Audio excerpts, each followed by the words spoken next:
சிவகங்கை மாவட்டம் மானாமதுரையில் நள்ளிரவில் ஊருக்குள் புகுந்த ட்ரவுசர் திருடர்கள் கொள்ளையடிக்க நோட்டமிட்டு அலறவிட்டிருக்கின்றனர்.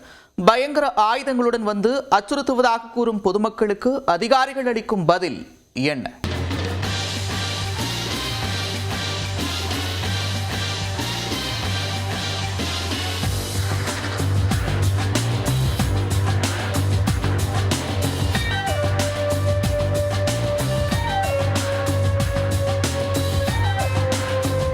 நட்ட நடுராத்திரியில் அரை நிர்வாணத்தில் ஊருக்குள் நுழைந்த திருடர்கள் செழிப்பான வீடுகளை தேடி நோட்டமிடும் காட்சிகள்தான் இவை.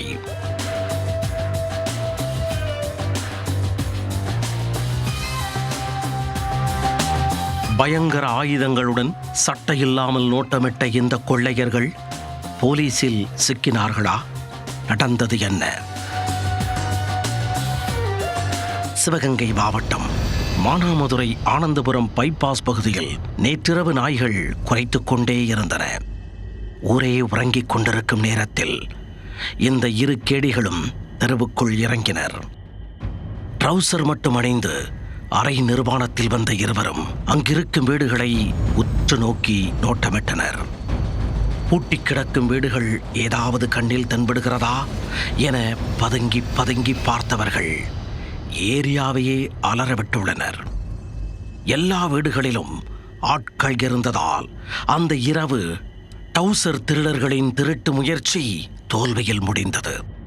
இந்த சம்பவத்தின் சிசிடிவி காட்சிகள் வழியாக மானாமதுரை முழுக்க பீதி கிளம்பி உள்ளது.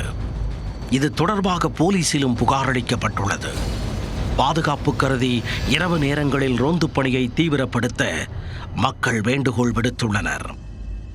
சமீபத்தில் தெலுங்கானாவில் இதேபோல் அரை நிர்வாணத்துடன் தனியார் பள்ளியில் புகுந்த கொள்ளையர்கள் 2 லட்சம் ரூபாயை திருடிச் சென்ற சம்பவத்தின் சிசிடிவி காட்சிகள்தான் இவை.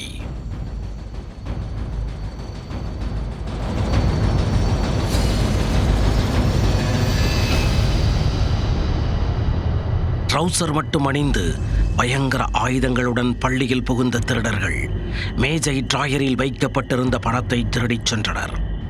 தற்போது மானாமதுரையில் நடமாடிய திருடர்களுக்கும் தெலுங்கானாவில் திருடியவர்களுக்கும் ஆடை மற்றும் ஆயுதங்களில் ஒற்றுமை இருப்பதால் அது மேலும் சந்தேகத்தை கூட்டியுள்ளது.